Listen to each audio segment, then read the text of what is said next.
बच्चों, आज हम लोग इस वीडियो में देखेंगे कार पुस्तिका पर्यावरण। ये कक्षा 4 की पुस्तक है।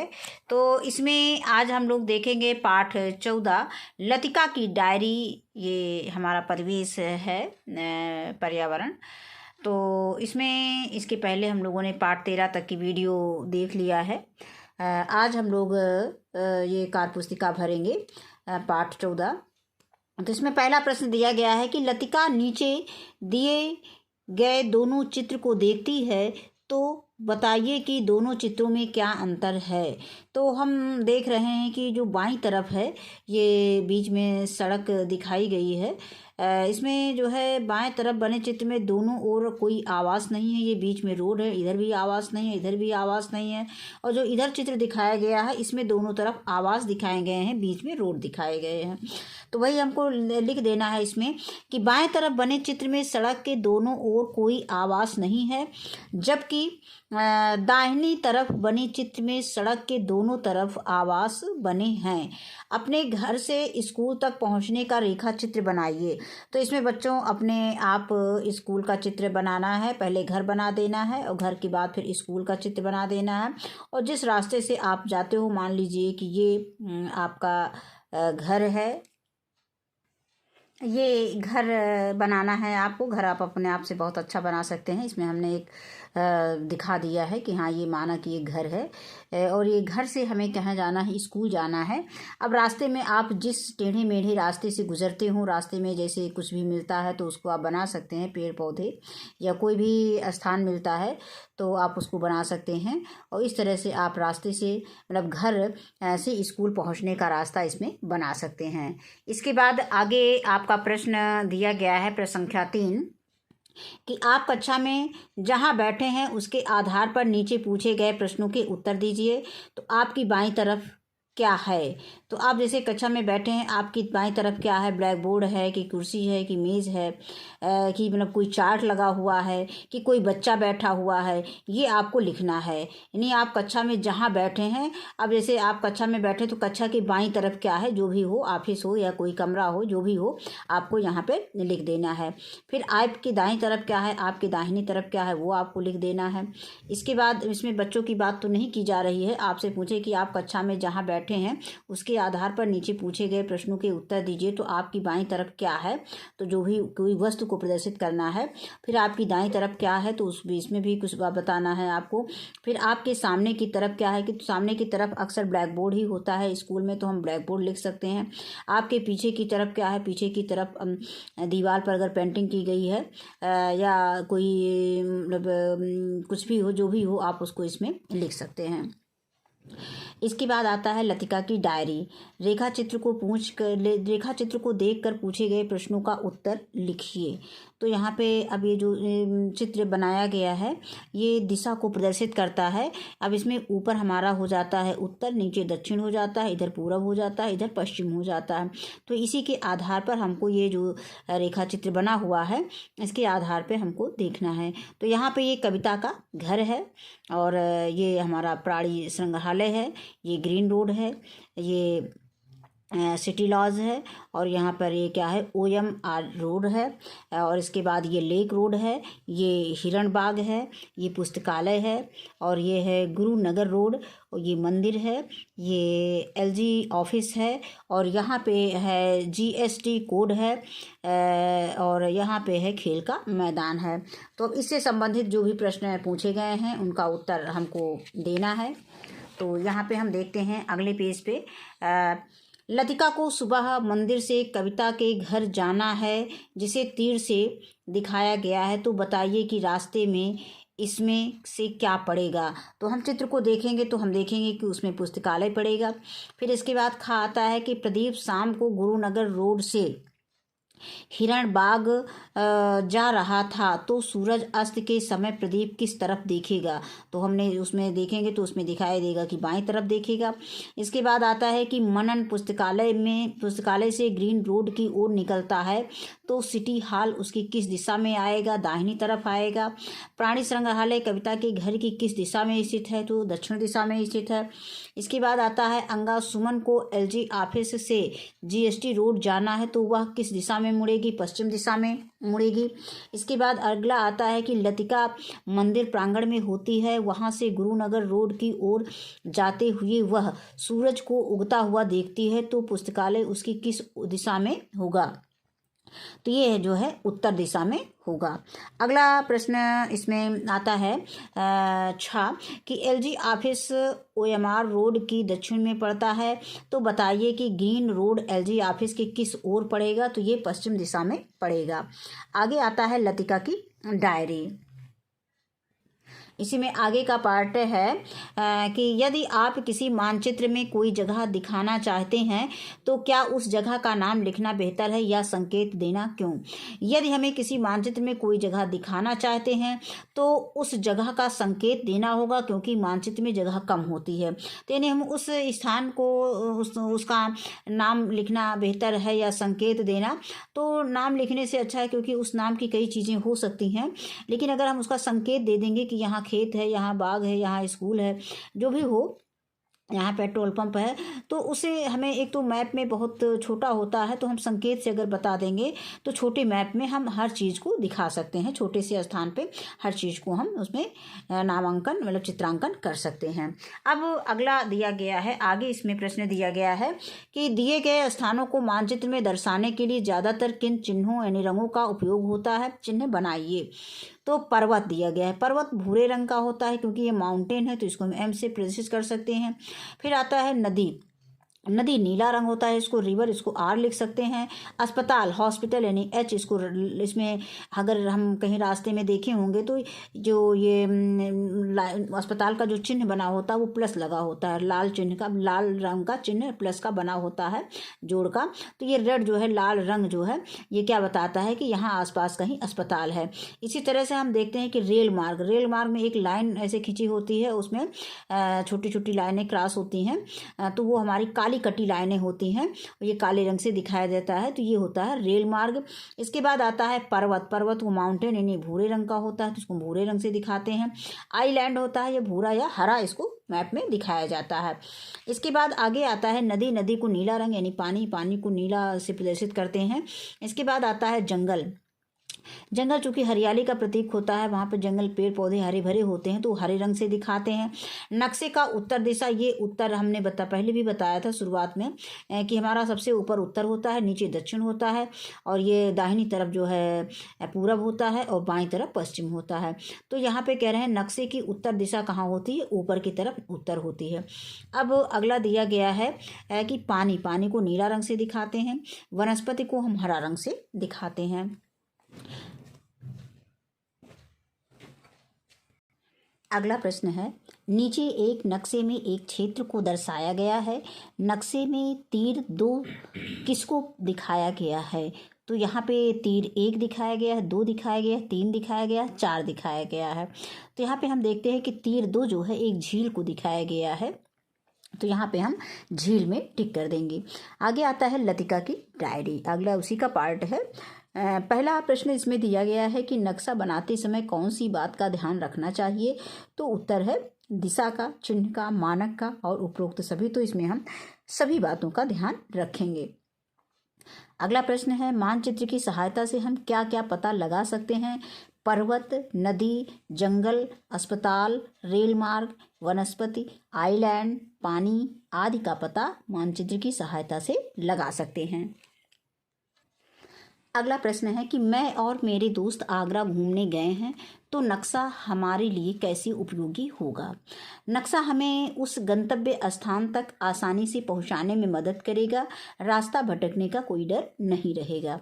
इसके बाद आता है प्रश्न संख्या 4, पैमाना से आप क्या समझते हैं? पैमाना दूरी मापने के काम आता है, जो मानचित्र बनाने के लिए उपयोगी होता है। इसके बाद आता है प्रश्न संख्या 5, पैमाना वास्तविक माप से छोटा होता है, कारण बताइए। तो पैमाना वास्तविक माप को छोटा करने के लिए प्रयोग करते हैं, इसलिए पैमाना वास्तविक माप से छोटा होता है। अगला प्रश्न है प्रश्न संख्या 6, डूरंगपुर और रामपुर दोनों के बीच की दूरी 10 किलोमीटर है, यह दूरी 10 किलोमीटर बराबर 5 सेंटीमीटर द्वारा मानचित्र पर दिखाई जाती है तो नक्शे का पैमाना क्या होगा? तो इसका उत्तर है कि नक्शे का पैमाना 1 सेंटीमीटर बराबर 2 किलोमीटर के बराबर होगा, क्योंकि यहाँ पे किलोमीटर दुगना है और सेंटीमीटर कम है, तो 5 वन जा 5, 5 टू जा 10 हो जाएगा। तो यानी 1 किलोमीटर बराबर 1 सेंटीमीटर ये हो गया, और यहाँ पे दूरी जो है यानी 10 किलोमीटर बराबर 5 सेंटीमीटर है, तो इसका मतलब हो जाएगा कि 1 सेंटीमीटर बराबर 2 किलोमीटर के होगा। अब आगे आता है, उसी के आगे प्रश्न दिया गया है लतिका की डायरी। अपने प्रदेश की राजधानी का नाम लिखिए। तो लखनऊ है। यह शहर के नदी के किस नदी के किनारे स्थित है? तो लखनऊ शहर जो है गोमती नदी के किनारे स्थित है। फिर अगला प्रश्न है कि लखनऊ के प्रसिद्ध रेलवे स्टेशन का नाम लिखिए। तो चारबाग रेलवे स्टेशन है। यहाँ हमने केवल चारबाग लिख दिया है, इसमें आप लिख सकते हैं चारबाग रेलवे स्टेशन। इसके बाद अगला प्रश्न दिखा दिया है कि इस शहर की 3 ऐतिहासिक इमारतों के चित्रों के नीचे नाम लिखिए। ये जो है ऐतिहासिक इमारतें दी गई हैं, तो ये है रूमी का दरवाज़ा, और ये है बड़ा इमामबाड़ा, और ये आता है रेजिडेंसी। इसके बाद अगला प्रश्न इसमें दिया गया है कि अगर लखनऊ प्रश्न 5वां प्रश्न है कि आप लखनऊ के कौन कौन से व्यवसायों के बारे में जानते हैं? उत्तर लिखिए। तो हम यहाँ पे चिकन की कढ़ाई बहुत ही प्रसिद्ध है, जैसा कि चित्र में दिखाया भी गया है। तो चिकन की कढ़ाई, फलों की खेती, चीनी उद्योग आदि के लिए जो है लखनऊ प्रसिद्ध है, यानी आदि व्यवसायों के लिए लखनऊ प्रसिद्ध है। अगला प्रश्न आता है कि लखनऊ को नवाबों का शहर कहा जाता है, क्यों? तो लखनऊ को अवध का नवाब इसलिए कहा जाता है क्योंकि अधिकतर बड़ी ऐतिहासिक इमारतें जैसे रेजिडेंसी, रूमी दरवाज़ा, बड़ा इमामबाड़ा, छोटा इमामबाड़ा, भूल भुलैया आदि नवाबों का बनवाया हुआ है। अगला प्रश्न आता है लतिका की डायरी में, उसी का अगला पार्ट है कि उत्तर प्रदेश का उच्च न्यायालय कहाँ स्थित है? तो ये इलाहाबाद प्रयागराज में स्थित है। अगला प्रश्न है प्रश्न संख्या 2, हर वर्ष माघ माह में आयोजित होने वाले मेले के बारे में लिखिए। तो प्रयागराज में प्रत्येक वर्ष माघ मेला, प्रत्येक 6 वर्ष पर कुंभ मेला, प्रत्येक 12 वर्ष पर महाकुंभ का मेला का आयोजन होता है। इसके बाद आता है प्रश्न संख्या 3, जवाहर नक्षत्रशाला किसके लिए प्रसिद्ध है? तो जवाहर नक्षत्रशाला से हम आकाशमंडल में तारों की स्थिति देख सकते हैं। अगला प्रश्न आता है प्रश्न संख्या 4 कि आनंद भवन कहाँ स्थित है, यह क्यों प्रसिद्ध है? लिखिए। तो आनंद भवन प्रयागराज में स्थित है, जो एक प्रसिद्ध ऐतिहासिक संग्रहालय है, यानी ये क्यों प्रसिद्ध है? तो ये एक प्रसिद्ध ऐतिहासिक संग्रहालय है, जिसके लिए यह प्रसिद्ध है। अगला प्रश्न आता है लतिका की डायरी से कि पहला प्रश्न इसमें दिया गया है कि कानपुर शहर किस नदी के किनारे स्थित है? तो कानपुर शहर गंगा नदी के किनारे स्थित है। प्रश्न संख्या 2 है कि कानपुर के प्रसिद्ध रेलवे स्टेशन का नाम लिखिए। Kanpur central railway station. तो यहाँ पे तीसरा प्रश्न है कि कानपुर को औद्योगिक नगरी क्यों कहा जाता है? क्योंकि कानपुर में छोटे बड़े उद्योगों की संख्या अधिक है, इसलिए इसे हम औद्योगिक नगरी कहते हैं। चौथा प्रश्न आता है कि कानपुर के 2 प्रमुख शिक्षण संस्थानों के नाम लिखिए। तो पहला है कि IIT कानपुर और दूसरा है चंद्रशेखर आजाद कृषि विश्वविद्यालय। और 5वां है गोरखपुर किस नदी के किनारे स्थित है? तो गोरखपुर राप्ती नदी के किनारे स्थित है। फिर छठा प्रश्न है गोरखपुर के दर्शनीय स्थलों के नाम लिखो। तो गोरखनाथ मंदिर है, गीता प्रेस है, आरोग्य धाम है, गीता वाटिका आदि है। अब इसके बाद प्रश्न संख्या 7 है गोरखपुर के प्रमुख उद्योगों के नाम लिखो। तो इसमें कृषि है, बेकरी है, खाद्य तेल है, आटा, मैदा, सूजी आदि। अब इसके बाद 8वां प्रश्न आता है देश का सबसे लंबा रेलवे प्लेटफॉर्म कहाँ स्थित है? तो ये गोरखपुर में स्थित है। इसमें कानपुर भी दिया गया है, लखनऊ दिया गया है, आगरा दिया गया है, लेकिन अगर हम देश की बात करते हैं तो देश का सबसे लंबा रेलवे प्लेटफॉर्म गोरखपुर में स्थित है। इसके बाद आता है अगला लतिका की डायरी से। पहला प्रश्न दिया गया है कि बनारस का प्राचीन नाम क्या था? इस नगर को किन किन नामों से जानते हैं? तो यहाँ पे हम काशी, बनारस, वाराणसी के नाम से हम जानते हैं, यानी बनारस को हम किन किन नामों से जानते हैं? काशी के नाम से जानते हैं, बनारस वाराणसी के नाम से जानते हैं। काशी और वाराणसी, बनारस तो इसमें दिया ही गया है। अब आगे आता है कि प्रश्न संख्या 2 है कि सारनाथ कहाँ स्थित है, इसके बारे में लिखिए। तो सारनाथ वाराणसी में स्थित है। यहाँ गौतम बुद्ध ने अपने 5 शिष्यों को सबसे पहले बौद्ध धर्म की शिक्षा दी थी। यहाँ एक राजकीय संग्रहालय है। अब यहाँ पे हम थोड़ा सा और जान लेंगे। यहाँ पर एक राजकीय संग्रहालय, यहाँ पे हमने ब्रैकेट में दे दिया है कि जहाँ सम्राट मुनि संग्रहालय में क्या है, तो ये हमको जानना होगा कि जहाँ सम्राट अशोक द्वारा बनवाए गए 4 सिंहों वाला स्तंभ भी रखा है, और यही 4 सिंह हमारे राज चिन्ह हैं। तो अगला प्रश्न इसमें दिया गया है कि अशोक की लाट यानी राज चिन्ह किसने बनवाया, इसकी क्या खासियत है। तो अशोक की लाट को सम्राट अशोक ने बनवाया है। यह 4 सिंहों वाला स्तंभ है, पीठ से पीठ सटाए यही चार सिंह हमारा राष्ट्रीय वो राज चिन्ह है। यहाँ पे दिया गया है पीठ से पीठ सटाए हुए हैं। तो यहाँ पे हमें सामने 3 ही शेर दिखते हैं, लेकिन एक शेर का मुंह इधर पीछे की ओर है, इसलिए वो दिखाई नहीं देता है। तो इस तरह से हम देखते हैं कि इस स्तंभ में 4 शेर हैं। इसके बाद अगला प्रश्न आता है, काशी हिंदू विश्वविद्यालय कहाँ स्थित है, इसकी स्थापना किसने की थी।